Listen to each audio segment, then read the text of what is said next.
من الواضح أن الجزائر تخطو بثبات نحو مستقبل أكثر إشراقاً، حيث تشهد البلاد تطوراً ملحوظاً في قطاعات استراتيجية عديدة، على رأسها الاقتصاد، الطاقة، البنية التحتية والصناعة. هذه النهضة ليست وليدة الصدفة، بل نتيجة رؤية مدروسة تدعمها شراكات استراتيجية مع قوى اقتصادية كبرى في العالم مثل الصين وروسيا. هذه التحالفات لم تعد مجرد تفاهمات على الورق، بل تحولت إلى مشاريع عملاقة تنفذ على الأرض باستثمارات ضخمة ورؤية طويلة المدى تهدف إلى تحويل الجزائر إلى قوة إقليمية.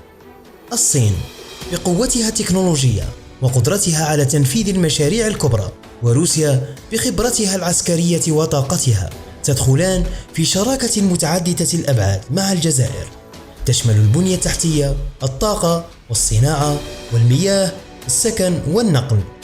في هذا التقرير نستعرض لكم أبرز المشاريع الاستراتيجية بين الجزائر وهذين الشريكين، مع التركيز على الأثر الاقتصادي والاجتماعي لكل مشروع وأهمية كل خطوة نحو بناء جزائر جديدة.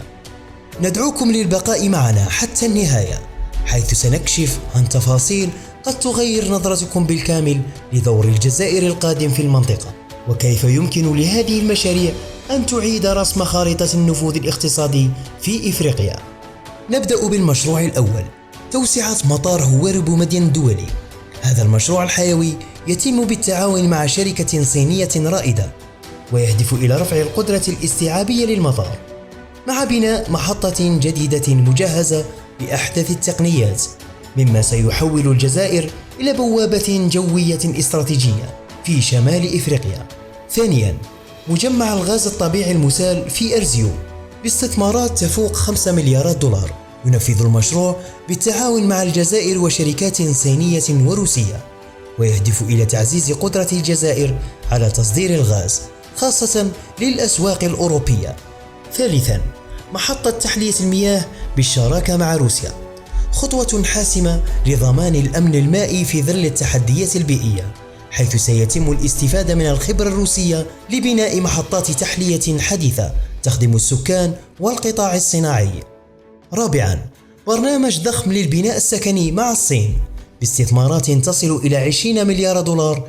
يهدف المشروع إلى بناء آلاف الوحدات السكنية الحديثة، وذلك لتقليص أزمة السكن وتحسين في جودة الحياة.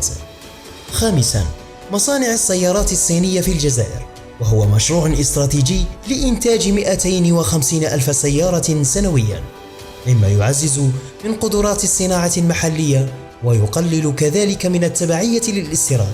سادساً، القطار السريع الذي يربط شمال الجزائر بجنوبها، المشروع الذي تقوده شركة صينية متخصصة يمتد على 575 كيلومتر، وسيحدث ثورة في النقل الوطني.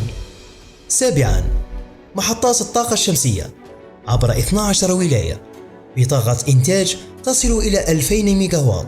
يعكس هذا المشروع التزام الجزائر بالانتقال إلى طاقة نظيفة ومستدامة. ثامناً، مصانع تحويل خام الحديد ببشار لاستغلال منجم غارج بيلات. يهدف المشروع إلى تحويل الموارد الخام إلى منتجات صناعية محلية، ما يدعم قطاع الصناعة ويخلق فرص العمل.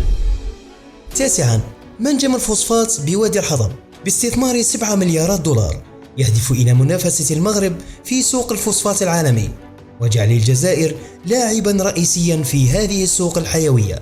عاشراً، مشاريع النفط والغاز مع روسيا تشمل التنقيب والتطوير لزيادة الإنتاج قبل 2030 وتعزيز التعاون في قطاع الطاقة بين البلدين.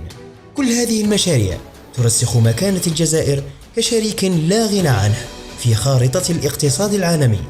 تحالف الجزائر مع الصين وروسيا ليس مجرد اتفاقيات، بل هو تحول استراتيجي يعيد صياغة ملامح المنطقة بأسرها. إذا أعجبكم هذا المحتوى لا تنسوا دعمنا بالإعجاب والاشتراك في القناة تشجيعا لنا لنستمر بنشر المزيد إن شاء الله. أخبرونا في التعليقات أي من هذه المشاريع تتوقعون أن يكون له التأثير الأكبر على مستقبل الجزائر.